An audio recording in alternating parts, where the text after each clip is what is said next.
Merci d'avoir bravé les éléments pour nous retrouver. C'est vrai que ça sera un moment intéressant. Je vous explique un petit peu notre démarche. Donc, il y a déjà des fidèles de la mairie du 4e qui suivent depuis un an nos réflexions aux valeurs de la République, du soin et de l'accompagnement. Vous savez qu'à la suite des attentats, on a voulu réfléchir aux valeurs constitutives du soin et de l'accompagnement. Donc, on a eu plusieurs rencontres. Ces rencontres, vous pourrez les suivre pour les personnes qui n'y ont pas assisté sur Internet, puisque Patrice Dubos reprend l'ensemble de ces rencontres. Elles sont généralement d'ailleurs introduites par des petites séquences filmées par Patrice Dubos qui posent la question des valeurs. Donc à travers les mois, on a cerné pas mal de valeurs intéressantes. On a vu qu'il fallait absolument être proche du terrain, de la réalité pratique pour penser la question des valeurs. Et on se rend de plus en plus compte, et l'actualité est là aussi pour nous servir, que parler des valeurs de la République n'est pas si simple aujourd'hui, et que peut-être que les personnes qui interviennent en tant que professionnels, en tant que personnes investies dans le milieu associatif, également les personnes qui défendent des valeurs au quotidien pour lutter contre la maladie, pour vivre avec le handicap, ont leur place dans la vie de notre République, ont des choses à nous dire au niveau de leurs engagements.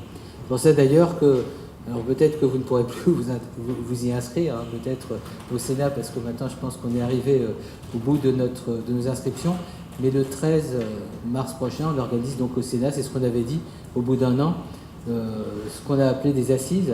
Cette fois, ce n'est pas valeur de la République du soin et de l'accompagnement, mais on s'est rendu compte qu'un des grands thèmes qui nous a rassemblés ces derniers mois, c'est le bien commun.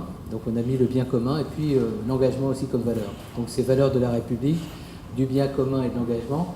Et nos prochaines rencontres après le mois de mars, dans le cadre des valeurs de la République, seront toujours à la mairie du 4e, mais cette fois on oublie soins et accompagnement parce qu'on s'est rendu compte, en fin de compte, et vous le verrez dans le programme du Sénat, que les valeurs du soin sont partagées au-delà du sanitaire et du médico-social par tous ceux qui s'engagent avec une sensibilité pour la société, pour ses solidarités, pour le vivre avec. C'est pour ça que, si vous regardez le programme du 13 mars, on a ouvert à des compétences. Ça va du médecin-chef du RAID en passant par une présidente de cour dans le domaine de la justice, une magistrate, en passant par différents intervenants qui tous portent d'une manière très volontariste nos valeurs, chacun à sa manière, et les décline. Voilà pour la présentation générale. Et lorsqu'on a travaillé sur les valeurs, on s'est dit que, comme on est proche d'institutions, ce serait intéressant de réfléchir à une charte. Alors, on a des gens qui travaillent depuis des années.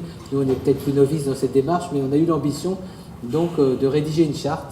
Il y a plusieurs chartes qu'on a rédigées. Cette charte est une charte pour nous importante.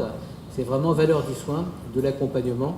Et vous voyez, dans le cadre des institutions, on avait quelques mois avant sorti la charte éthique et relations de soins au domicile. Et remarquez que là on a mis le mot éthique, là on a mis le mot valeur. Puis alors je ne vais pas vous révéler le secret des mois qui viennent, mais nous allons sortir dans les mois qui viennent une charte qui sera plus de dimension politique et sociétale, puisque en tant qu'espace national de réflexion éthique sur les maladies neurodégénératives, on voit à quel point la reconnaissance de la personne pour ce qu'elle est, notamment lorsqu'elle est atteinte d'une maladie ou d'un handicap. Alors, tout à l'heure, tu nous en parleras peut-être, l'empowerment. Bref, toute cette valeur doit être reconnue comme un bien commun dans notre vie sociale. Donc la troisième charte qu'on va sortir, qui va surprendre un certain nombre de personnes, sera une charte sur les valeurs politiques, mais je ne vous ai dit pas davantage puisqu'elle est en cours d'élaboration et certaines ici ou certains seront amenés probablement à la relire puisque c'est un travail collectif, certains s'y sont engagés. On sort un certain nombre d'éléments de langage au départ et puis chacun enrichit, c'est un petit peu ce qui fait que les chartes ont un intérêt. Et donc on s'est dit, premier moment de restitution et de partage de cette charte, demander à un certain nombre de personnes, et merci à elles d'avoir accepté, de se retrouver ce soir pour commenter. Je dit, voilà, vous choisissez dans la charte la partie ou les parties, les articles qui vous semblent justifier une réflexion un peu plus particulière, un peu plus approfondie. Et donc on va ouvrir notre réflexion sur la partie gouvernance. Parce que vous verrez que dans la charte, la notion de gouvernance, alors on a des responsables, j'aurais pu aussi, d'ailleurs vous pouvez vous mettre si vous voulez ici, mais vous pouvez aussi intervenir dans la deuxième partie, tout est un peu complémentaire, mais la partie gouvernance nous semble importante. Qu'est-ce que c'est la gouvernance aujourd'hui? Comment un responsable a des responsabilités, certes, mais comment il anime une équipe, comment il développe un projet, comment il négocie avec ses équipes pour que chacun se retrouve, comment il reconnaît aussi les membres d'une équipe et comment la gouvernance est aussi prendre en compte dans une institution celles et ceux qu'on accueille. C'est un point à prendre en considération. Et alors, on a une fidèle avec Alicia Jova, parce qu'elle suit souvent nos rencontres, et je me suis permis de lui demander, donc elle a la responsabilité évidemment de la réflexion sur le handicap au sein de la Croix-Rouge, et j'ai dit à Alicia, qui était intervenue à plusieurs reprises, y compris lorsqu'on s'est déplacé chez Bernadette Grosieux il y a quelques mois, elle était déjà là pour intervenir. Je lui ai dit, est-ce que vous voulez nous faire le plaisir d'ouvrir un peu, avec votre regard, votre expérience, cette soirée. Donc je vous donne la parole en vous remerciant. Alors juste une confidence, Alicia m'avait envoyé un diaporama extraordinaire. Mais quand je dis extraordinaire, aussi bien sur le fond ou la forme, j'ai jamais vu un diaporama aussi bien fait. Et donc elle s'était apprêtée au départ à dire, je vais faire un diaporama ici. Ça aurait été à peu près 1 heure d'introduction.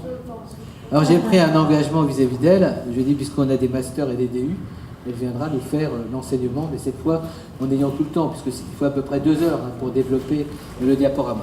Donc vous suivrez l'actualité, c'est promis.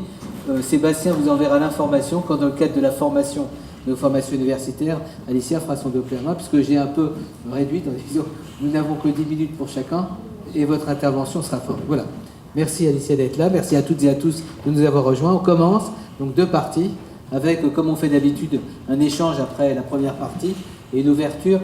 La deuxième partie sera plus des choix sur finalement l'aspect plus personnel, plus intimité, plus respect, enfin, tout ce qui est également à prendre en compte dans une charte sur les valeurs de l'institution.